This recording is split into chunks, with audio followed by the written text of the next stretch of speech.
And that's where knowing that you are not your client comes into play as well. It's not just branding and aesthetic. It's like the overall film and understanding their mindset. Like, yeah, maybe I don't care about my shoes. Like I spent $30 on them, but for them, it's important. And to be able to recognize and have the communication with them to be on the same page is huge.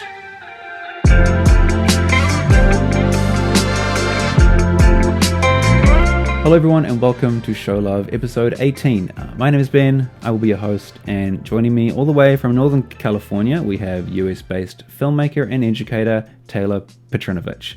Taylor, thanks for joining me. Hey, thank you so much for chatting with me today. I'm so excited to come on your show. Wicked. Basically we're doing a bit of a collab today, so you're coming on my show and you also have your own podcast called the Level Up podcast, Level Up Show. How do you I would say Level Up for short. The full name is Level Up Your Wedding Film Business, but Level Up is fine. yeah I know this struggle for getting a unique name for those podcast apps, but yeah, today you're on my show and I'm also going to be featuring on your show, which is really exciting. Your show will be my first show I'm actually a guest on, which is kind of cool. But yeah, today we are going to be talking about two subjects that are really important. One of which is branding, which I've talked about a lot on this show, and rebranding. And the other is Instagram, which is a platform that is incredibly important for wedding videographers and a platform that I suck on. So I'm going to be basically grilling Taylor today, trying to unlock all her secrets, because she is basically a bit of a Instagram whiz, a bit of an Instagram mastermind. She's got a course on how to use Instagram, epically. So basically, Taylor and I are going to chat through those two subjects today and see how much we can break down. So Taylor, would you mind starting me off a little bit with a little bit of an intro on you for some of our listeners who perhaps haven't heard of your show before and your wedding film business? Give us a little bit of a breakdown of you. Yeah, sure. So my name is Taylor Petrinovich. Like you said at the beginning of the show, I'm from Northern California. And I serve Lake Tahoe through Napa and the Bay Area. So San Francisco area are my main places. And then I'm journeying into some destination work, and I'm targeting European countries like Italy and France. So hopefully that'll come around soon. I've been filming weddings for 3.5 years, and I feel like this year in 2020, I've really hit my stride despite the pandemic and everything that's kind of held us all back. But I feel like I've really found my groove this year. And in January, I launched my podcast, which we were just talking about, Level Up Your Wedding Film Business, which has been so fun because it's given me the opportunity to talk to lots of cool people like you. So. So tell me a little bit about the podcast. What was your sort of, impetus for starting that? Yeah, so it's twofold. I would say that first and foremost, there's not a lot of female filmmakers in the education space. And so I really wanted to bring a voice to all the females out there. I know it feels like it's a very predominantly male industry, but being able to see kind of the actual demographic, it's almost evenly split. I would say it's 55-45. So the females are just really underrepresented. So I wanted to bring a voice to us. And also I think that a lot of education has been brought by people who've been around in the industry for a really long time, 10 years. And I think that's awesome. But I think that there's beauty in learning from someone who's just one step ahead of you, because what we've learned is so much recent. And so the knowledge can be transferred more easily than someone trying to remember what they did 5, 6, 7 years ago. So I kind of thought that that was a unique way to bring about education in this space. So yeah. No, for sure. That's actually a really good point, because I find it a lot easier to go in on topics with people that are sort of at my level with filmmaking. I do find it really hard to think back to what it was like to be a beginner in the first few years of being a wedding filmmaker, and find it quite hard to sort of like, think like, what was it actually like to like, film my first ceremony and do that sorts of things. So that's actually a really good point, and you're totally right. Female wedding filmmakers in the education space is sort of lacking there. So right on for jumping on that train. I'd love to talk a little bit now about your wedding film business. Sure. And particularly the rebrand that you did relatively recently, where you changed the name of your brand, Fleeting Moments, to just your name. Mm-hmm. And because it's a choice that I think a lot of people in the kind of like photography, videography space wrestle, a lot of like owner operators wrestle with that decision. Like, do I have my name or do I have a brand? And, like for myself, I happened to land on a brand, but it's something that I've always sort of been like, I don't really know, especially with like social accounts. Like, do I start a personal account? There's all sorts of things like that. So I guess I'd love to hear from you what the deciding point was to go from your kind of Fleeting Moments brand and change it to your just you, I guess, Yeah. So when I first started my business, I didn't actually know I wanted to do weddings. I feel like I wanted to create something that's not really in the marketplace, which was like family films, like maternity. I don't know. Like when I started my business, I had a 1-year-old and I was pregnant with my second daughter. And so that was just kind of the world I was living in. And it wasn't until a friend from high school asked me to film her wedding that I was even considered doing weddings at all. But I filmed that first one and fell in love with it, I think, as a lot of us can relate to. And so I saw that as like a more reasonable business. And so I took that path. And so Fleeting Moments was like actually meant for more of like an all-encompassing like film genre, if that makes sense. And so I stuck with it for the 3.5 years. No, it was right around 3 years. Just because I didn't really know even where I wanted to go with my business. I think I was just serving everybody and creating all kinds of wedding films, barn, beach, ballroom, like everything. And I really hadn't found a niche. And it wasn't until this year that I like had a heart-to-heart with myself and with my husband and like how I want my business to look. I think that fear of like being away from my kids held me back from like truly pursuing something that was like in my heart, and kind of got his blessing and him on board with, having the kids for an extended weekend if I have to go out of town, for a destination wedding or something. He was like, yeah, go for it. And so after some soul searching, I decided that I really want to push into the luxury industry, which here in the US, like luxury is considered like $10,000 like introductory price for a wedding film and up. And so that's kind of where like I'm headed. I just have my sights set on that very specific like point, and I'm just focusing all my energy there to like hit that as fast as I can. So I had joined a coaching group that is hosted by a couple luxury wedding planners, and a lot of conversation was about branding and about our names. And I asked for honest feedback, and the overwhelming feedback I got was that Fleeting Moment Cinema sounded very like budget friendly. And I will never be able to thank them enough for this conversation that I had, because they really like to drill into the people in their group that we are not a commodity.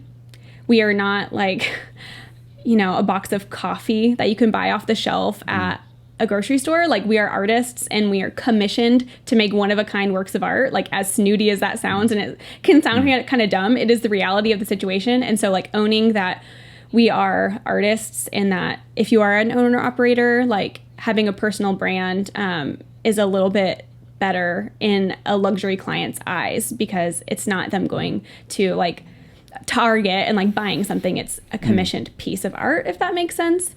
Yeah. So I ran with that. I hired a brand designer like right away and worked with them.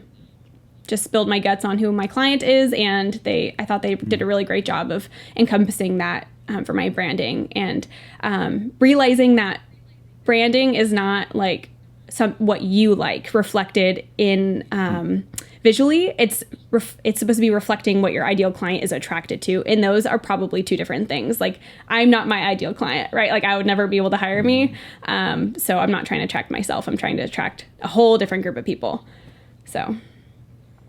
Yeah, and sorry, I think that was like crazy. No. That was great. And I think that's a really good point that a lot of people stumble on. And certainly I stumbled on as I sort of figured out my brand. Was that exact point. You're not appealing to yourself necessarily. You're appealing to your ideal client. And so, would you mind telling me sort of like, who describe to us your ideal client profile, and how is that different to who you had been servicing up until the point that you sort of identified them? Yeah. So I would say that I have two separate ones that will fall under my brand. The first one is I'm speaking predominantly to brides because in my experience they're making the decisions, but I in no way mean that against like same-sex couples. Like, that's not what I'm talking. Like, that's fine, that's great, but I just use bride as a term for ease. So it's a bride who is a busy working professional who spent the last decade building her career. She's very successful in whatever she does, whether that's in the medical, law, marketing, whatever industry she's in. She's like really successful and at the height of her career. She took a while to find the person of her dreams to get married to, and so now she's just really busy and doesn't have time to like plan her own wedding. She doesn't have time to like really do it, so she's trusting her wedding planner to find her vendor team and to vet them ahead of time. So I am booking predominantly through planners, not through brides, so appealing to them is really important. So that's kind of section A. And she wears, expensive clothes. She has a tennis club membership, like whatever. So that's her. And then my second set is somebody who is maybe born into money.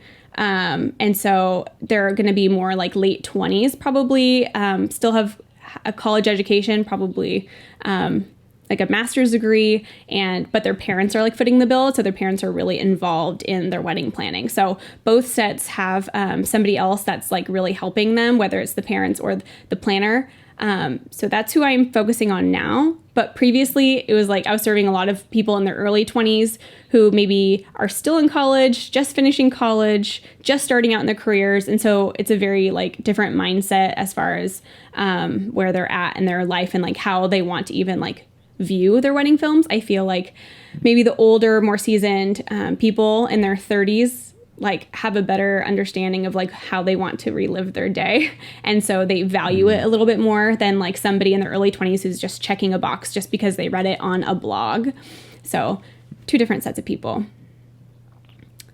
Right on. No, that's really good. A good, like, I guess, like overview and observation, and the key things there is understanding like who the decision maker is. Yeah. Like who you're actually appealing to. It's like, yes, you've got your ideal client, but then who are you actually trying to get it across the line with? Is it a planner? Is it a parent? Is it no,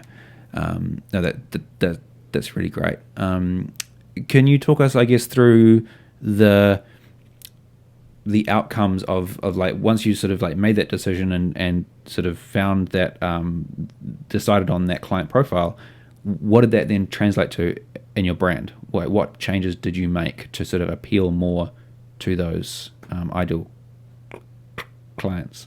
Yeah, so beyond the name change, it was really taking a look at things like font choice, color choice, and overall aesthetic. So I worked with my brand designer a lot, and we decided on like a very sleek and minimalistic aesthetic. And so I would say like the main font in my logo is like the most predominant feature of like my whole brand, and like everything else is very like subtle. And that's, I would say there's a lot of different ways to appeal to people who may be in like the quote unquote like luxury market. And so this is not the only way to do it. There's like, if you're appealing to like people in the South, it's like a little bit more intricate design and stuff. So, but that's not who I'm focusing on. I'm focusing on like sleek, modern, like edgy, almost like editorial. And so we kind of like took some editorial brands like Harper's Bazaar and things like that as inspiration for brand design, and I'm a lover of all things neutral anyway. Like I don't really like a lot of color, and so it did kind of fit my personality as well. But it was great. I hired Davey and Krista. They have a podcast called Brands That Book, and they were actually co-founders of the Rising Tide Society. I don't know if you guys have that in New Zealand or not, or if it's just a U.S. thing. I'm not familiar with it, but I'm not sure. So it's, I think Honeybook, the CRM, purchased it, but it's like in cities across the U.S. where it's just like creatives like coming together as like community, I guess. And they put on like education. Anyway, they co-founded it and they have a podcast. And so I hired them. I trusted them explicitly because I felt like I knew them, and they just hit it out of the park, I feel like. So the whole process took like 6 weeks. So pretty reasonable for somebody looking to like really hit the ground running with it. So what would you like, I guess, how do you feel like the experience went? Because it's something that's potentially seems quite like daunting. Daunting. Yeah. Thank you for the word prompt. Daunting for people, especially those starting out or a few years in. To hire someone to like completely redesign their brand. It's a lot of investment up front. What if it doesn't work? Like, I guess, do you have any advice sort of now that you've gone through that whole process of, I guess, was it worth it? Do you feel like it was worth it? Do you feel like it did what you paid for? Yeah. So I would say to someone who's maybe in the first few years that it's better to hold off from spending a couple $1,000s on something like this, because you might not know where you want to go. I didn't know where I wanted to go up until this year. And so it would have been a complete waste of money had I invested early on, kind of with a very like naive view of the industry and view of the future, honestly. And so I would really wait until you're able to do some real soul searching, until you're able to experience a lot of different facets in the industry, to figure out what you like, what you don't like. Some people do not want to do beach weddings or, weddings in a certain venue. And so like the more you know about your business and where you want to be headed, the better going into a brand design. And I would say that at my point in my business that, it was way worth the money, like 10 times over. It's already like paid off. So like figuratively and literally. So I think that it not only is helping me attract my ideal clients, but it's helped me in my confidence as well, being able to stand firm in the way I run my business, not just in my pricing, but in my processes leading up to the booking process, leading up to the wedding day and afterwards. I feel like it's just like given me firmer ground to stand on in my business. And I feel more legit. Yeah. So no, fair enough. No, that's a totally valid feeling legit. Do you feel like your films have changed at all? Like there's logos and there's fonts, but have your films changed to fit the ideal client? So I wouldn't say that I consciously made a decision to change the look of my films. I feel like it has just been a natural progression. Like, as with anyone else, like if I watch one of the first like 10 films I ever made, I am appalled that anyone would have ever paid me to do that. I'm like, oh my God. So they've definitely changed. One big piece is that I held off for a really long time on upgrading my gear. I shot with a Canon 80D for the first 3 years, and just this year upgraded to the 1DX Mark II. That's been a game changer. So, I mean, I've always shot with a gimbal, but I feel like I'm just becoming more skilled overall. But I guess a few things that I have changed in my filmmaking is my coloring. So I was coloring a little bit more like moody, muted, cool tones. And so I've definitely warmed things and brightened them up to mimic the look of like film photography, because in my market, that's what people want. And I think it's pretty. Like, I just didn't know how to do it. So now that I know how to do it, and I'm happy to do that and to give my clients what they want, because that is what they want and that's what they tell me. That's what they come to me for, because I'm one of the few people in my market who do it that way. So the coloring, the camera, and then I I am focusing a lot more heavily on like the details of the day. These people are putting a lot of effort into their florals and into even like the shoes that they bought, so I know that it can seem trivial to some people, and maybe that's where being a female gives me a leg up, because I know how badly that bride wanted those Gucci shoes, and so to really know that showcasing that is important. It is a part of their story, even though it's not like a piece of dialogue. It is part of their day, and it was very carefully chosen, and it deserves to be highlighted in their film. So I have started focusing on details a little bit more. I think that's definitely, it's a relatively essential part of that high-end market. Like these people do like put a lot of like time and money into picking out their stuff. Some people say it's just stuff, but for them it's like the color of their wedding day. Like they see their wedding as this huge fun party with all these like cool things that they're like really excited about, and they want to see that. They want that recorded. And that's where knowing that you are not your client comes into play as well. It's not just branding and aesthetic. It's like the overall film and understanding their mindset. Like, yeah, maybe I don't care about my shoes. Like I spent $30 on them, but for them, it's important. And to be able to recognize and have the communication with them to be on the same page is huge. Yeah, totally. Absolutely. Cool. Okay. So I think now we need to start talking about Instagram. Tell me how I'm doing it wrong. Well, I have not stalked your Instagram thoroughly, so I can't tell you specifically. But I can give a few like key things that I think everyone should be doing. The first one is having your name, photo, and bio set up correctly. So kind of taking a more professional approach to that. Having a professional headshot as your cover photo is huge. And then using the actual like name, so not your username, but the name, be something that's searchable. So for you, it could be, Auckland wedding filmmaker or New Zealand wedding filmmaker or, whatever, New York City, wherever you are, location-based search terms are huge. And if you want to be serving a specific market, use that. And I would actually stay away from the word filmmaker because no one but us are searching for that. Everyone's searching for videographer. So stick with videographer. And then having your bio set up to where it has something that sets you apart. And I'm not talking about how you love dogs and coffee. As much as we all like to think that's unique about us, it's not unique. We all like it, and it's kind of boring. And so if you have a tagline for your business, that's a great spot. So my tagline is, what is it? It is refined imagery and emotive storytelling. And so that's what's in mine. Don't copy that. Come up with your own because it's probably not true to you. And then having some sort of call to action. So it can be something like inquire here, and then a link to like your contact page on your website or whatever you want them to do. If you were just featured on, a blog, like check out our feature on Style Me Pretty, whatever it is. And so the next thing that I think everyone should be doing is batching their Instagram content so that you're not, sitting there at 7:00 on a Thursday and being like, oh my God, I haven't posted in 4 weeks. So I use the website later.com. It's an app as well. But I do everything like on the desktop and then just have it auto publish for me to Instagram. So I don't even have to like go in there. I just schedule a time and it goes. And Later is great because it's only $9 a month US for video content. It's free if you just want to post photos, but we don't want that. So $9 a month.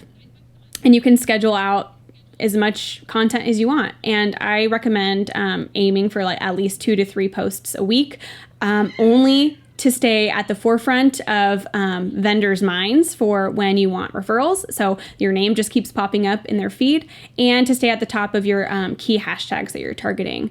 So uploading a bunch of content to Later, getting that published. You can drag and drop to like preview your grid if you want, if you're worried about the aesthetic. If you're not, then that doesn't matter. So 2 to 3 times a week, and then using hashtags to the fullest capability possible. So you're allowed to use 30 hashtags for Instagram. You should use them all because why not? And I recommend using 10, 10, and 10. So 10 broad terms. So that could be something like, so for me, like California wedding, Like that's super broad. Like there's hundreds of thousands of posts under that. So something like that, even like California bride, California beach wedding, whatever. But then 10 that are location based. So for me, maybe Napa wedding videographer, San Francisco wedding videographer, things like that. So like something that you can see a bride or groom like searching like while they're sitting on the couch. That's what they're looking for. And then 10 that are something like that they may stumble across on accident. So that can be something like, this is going to sound weird, but like New York Bridal Fashion Week, or like, you know what I mean? Something more like general, like inspiration, hashtag luxury wedding even would fit in that one. So using all 30 and using the location tag as well. So the geo tag. So that would probably be a venue, but if a film is at a venue that you don't want to film at, then just use a different venue. I've done that lots of times and it's fine. There's no actual like hard, fast rules. So whatever you want to do goes. And then, so that's how you can become found by a bride and groom. But the other best way to use Instagram is to use it as an engagement tool with local vendors who may lead to referrals. And so not just like being engaged with them to check off a box on your checklist, but like to actually like, you know, choose 5 or 10 people who you genuinely want to build a relationship with, and like, this is gonna sound so like funny, but like slide into their DMs every once in a while, you know, like respond to their stories, like not just like, don't just hit the fire emoji, like engage with them and be like, wow, that was so beautiful. Like, I can't wait to see more. Or like, can you tell me how you did XYZ, or like whatever, just like show interest in them, because that's the best way to start building relationships. Right. So, later, use hashtags, engage. So, right no, that's cool. From another conversation I had with someone else about Instagram on a different podcast, engagements was one of the things he brought out. Like, use it as a place to have actual conversations with people, and I think that's a fantastic point. Is just like, don't just have it as this megaphone that you just blasting out. Like, obviously, you have to put content out, and I am very guilty of being lazy with putting content out. But I think something like later is kind of what I've been looking for, because like I've tried the like Facebook / Instagram like scheduling, like their like native scheduling thing, and it's a nightmare to use. So that's kind of turned me off. But I will try later. But yes, engagement and actually using it as a place to have conversations with people is absolutely where it's at. It's insanely powerful. Like I could almost attribute like all of my weddings from Instagram, whether it's like a referral from a relationship I built on Instagram or just like being organically found. And like I get referrals from people who I've never even met, like, and I don't even know who they are. They just like I engage with them, you know. So it's worth it. Yeah, but no, absolutely. Yeah. And because it's free, like it's free. Like it's just your time that you're putting in, and no, absolutely. What sort of edits are you making for Instagram, and are you making anything specifically for the platform? Are you doing like vendor specific or venue specific posts for like couples to find, or for design for like venues to like reshare or anything like that? So not for venues. I've done like a few for different planners and different florists. And more so just because I really like them and I like want to give them something that they can like have, you know. But I do make specific edits for Instagram, but they're not like intricate 1-minute teasers. Like I will do a 1-minute teaser per wedding for the couple, and post that to Instagram, but I'm making lots of like 10 to 15 second cuts, whether that's just showcasing just the reception decor, just the ceremony decor, just the first look, whatever. Like I do spend, I would say like 2 to 3 hours per wedding cutting together 20 or 30 different clips to use on Instagram if it's a wedding I want to show. So I don't show every wedding on Instagram, only ones that I feel like will be useful as marketing collateral, because Instagram is not for our clients, it's for our businesses. And I think that some people feel like they have to share everything or else we might hurt our clients' feelings. And I don't think they're really paying attention. I think if you just send a file to them, if you're obligated to, like if it's in your contract, then I think that's like serving your contractual obligation, and like they're going to be happy with it if you do a good job. So don't feel bad. Yeah, no, fair enough. And that's, again, a fantastic point around like show what you want to book. Yep. Don't show everything, show what you want to book. And that's a pitfall a lot of beginners fall into, because you don't have much stuff. You just like want to like put out as much as you can, so you just show everything. But as you go on and you find out what your ideal client is, what your ideal wedding is, you end up wanting to just show that, because what you show is what you'll book. That's exactly right. Yeah.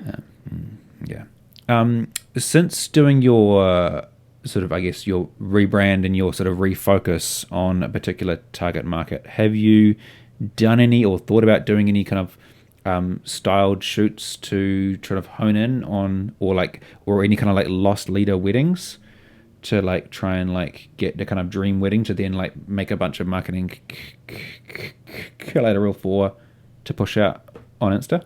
Well, funny that you should ask, because I've done like a crap ton of style shoots this year.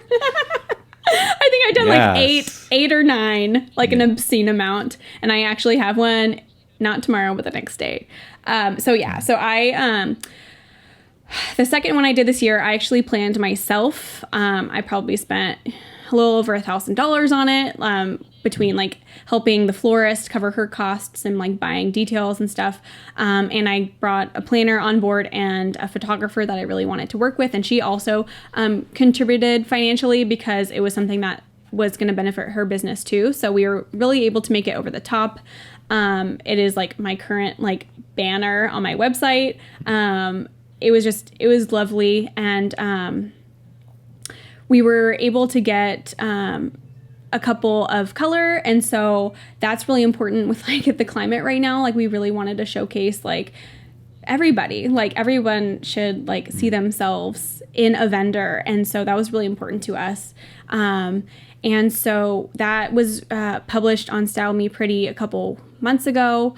And then 2 days after that, I did another one that was also published on Style Me Pretty with a completely different like look. I actually asked the planner if I could please join. Like I knew she was planning this, and I said, if you don't mind, can I tag along and film it? And she said yes, because a lot of style shoots just don't have a videographer. And so if you're like assertive and like if you're willing to be rejected potentially, like just ask. Like, the worst they can say is, oh no, we already have one. I did a bunch more that I just kind of like jumped into. And this one in a few days I'm also planning. It's a different vibe. It's very like Paris inspired.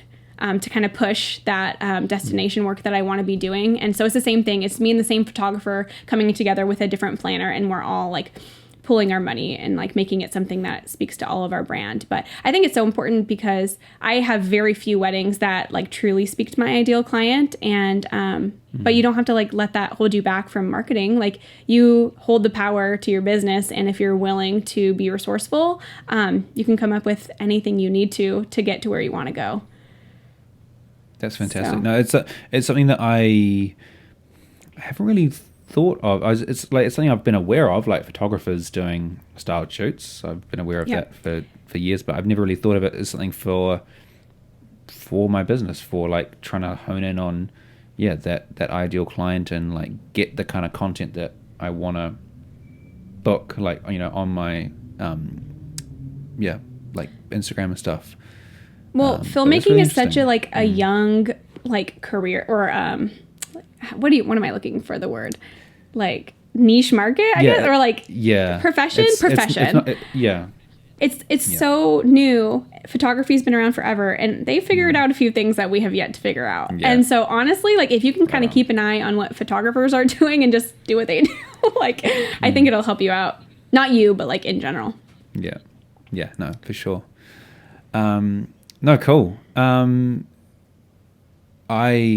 feel like I am learning a whole bunch, and I'm gonna go and like put it all to work now and book myself a styled shoot, get signed up for later, and I've got a lot of homework now. What's just as we kind of round out the show now, what's ahead for you? What's the sort of the next few months looking like for you? And have you got many more styled shoots? Any other projects? Stuff going on with the podcast? What's happening? Yeah, so I'm done with weddings. Just finished my last one a few days ago. But as weddings are winding down, I'm really ramping up kind of the educational portion of my business. So got lots of great interviews coming up on the podcast. And I'm actually hosting a 3-day challenge on November 10th. I'm really excited about this. It's called Unlock Your Potential as a Wedding Filmmaker. And it's going to be 3 days of live trainings on Facebook Live in a private Facebook group. So the purpose of this is to kind of get our minds right for 2021. Like 2020 has been like a shit show. I think we can all agree, but that doesn't have to hold us back from reaching our goals. And so the purpose of the challenge is to kind of, it's a mindset work thing and just like getting our businesses ready, because 2021 is not going to allow for a lot of time for work on our business. We're going to be so busy working in our businesses. So you got to do it now, or else you're not going to have time to do it. So November 10th, I will put a link, give Ben a link to hopefully include in the show notes. But you can also visit thelevelupco.com/free challenge if you want to register for that. I would love to have you all there. Fantastic. So yeah, we'll definitely have that link below in the show notes. And yeah, that sounds awesome. I've had multiple conversations with people around that very subject, around like getting ready for the shitstorm that will come in terms of like, just that for what was going to be for you 2021. Hopefully, this is all fingers crossed, and for us 2022. The kind of the mega season where everyone's postponements and the new couples all combine together into this massive tornado of wedding. It's going to be horrible and awesome and stressful and amazing all at the same time. Yeah. We're going to need lots of coffee and lots of hugs. Something a little stronger than coffee. Coffee and whiskey together. There we go. Just mixed all together. Yep. And just a big old jug of that. That'd be great.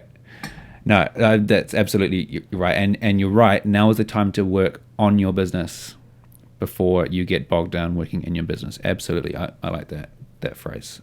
And that's kind of, what I've been doing, a lot of people I know have been doing, a lot of that prep work. Don't just like sit on your hands now and go, weddings are, postponed. Oh, well, I'll just sit and wait. Like now's the time to like put in the mahi and work on your business and prepare for what's about to come, so that you can springboard into, springboard out of this COVID shitstorm. I like that, springboard out of it. That's great. Yeah. Cool. All right. Well, thank you, Taylor. I think that's going to do us. Thank you so much for coming on the show and for inviting me on your show. I'm not sure when your show is going to be out, but we're about to start recording it right about now. So, I guess we'll, depending on when things come out and when your show does come out, I'll have a link for that in the show notes as well, which will be really exciting. My first time as a guest on a podcast, which is really cool. But thank you so much for coming on the show and sharing all your insights. I learned a lot, and like I said before, I've got a lot of homework to do now. Yeah, thanks for having me on. I had fun talking to you. Okay, alrighty. Well, that's going to do us, and we will see you guys next time.